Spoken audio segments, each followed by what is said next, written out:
From the part of delivered in the speech. Give him a big hand.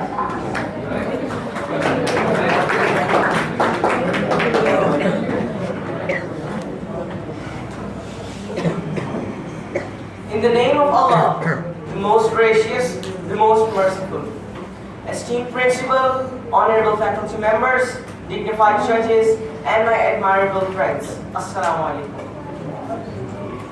It's a pleasure to stand here before you, proving to you the reality of life that we are living. Benefits of the luxuries of an advanced age that we thoroughly enjoy every single moment of our lives. And yet, when it comes to criticizing, we leave no stone unturned to blow how miserable we have become.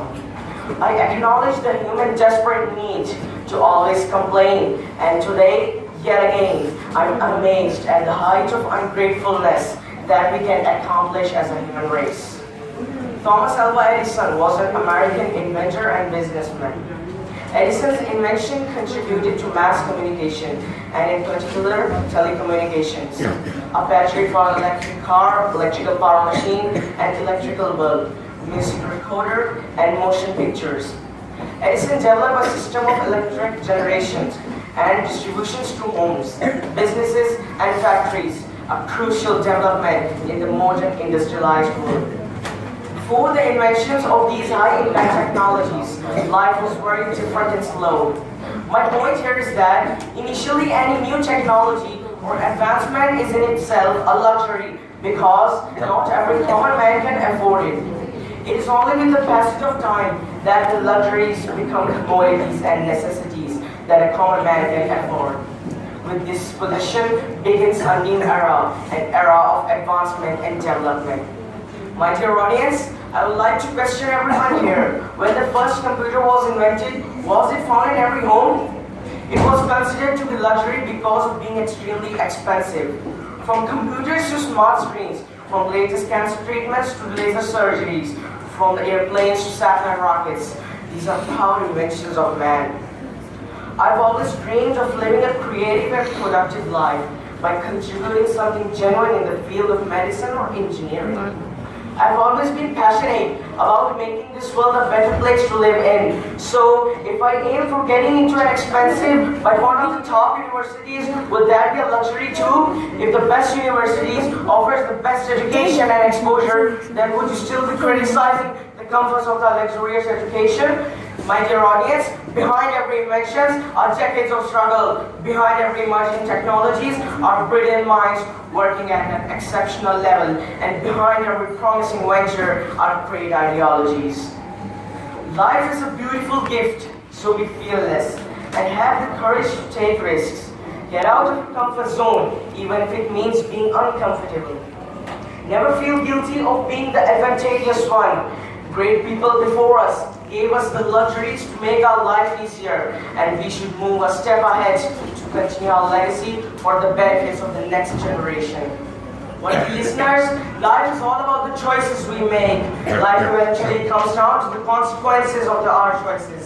Social media, internet, satellite communications, atomic energy, these all are proud creations of man. If man is bent upon misusing the luxuries of life, then it's not the luxuries to be blamed. Allah has blessed mankind with sense and logic. And so the question arises, are these luxuries to be blamed, or is the man to be blamed for his choices and consequences?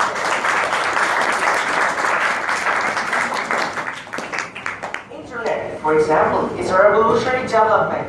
I use it for learning and purposes. It provides us tremendous knowledge and enhanced competencies in any field of interest.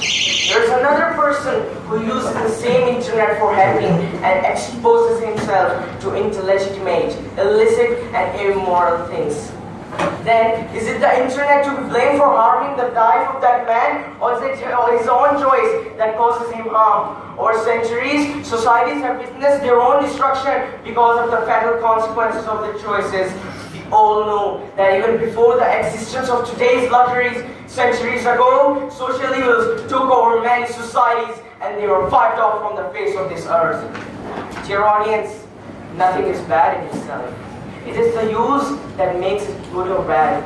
And the use of any luxury doesn't reflect its goodness or badness. It highlights your choices and attitudes, and then you're free to either take advantage of what you have at your disposal or misuse it and seek refuge in blaming luxuries for making your life miserable. Allah bestowed mankind with something precious as the earth, and He blessed man with wisdom to discover, invent, and enjoy the pleasures of this wonderful planet. We have the luxuries of this life as a gift from Allah to enjoy it and let others benefit from it.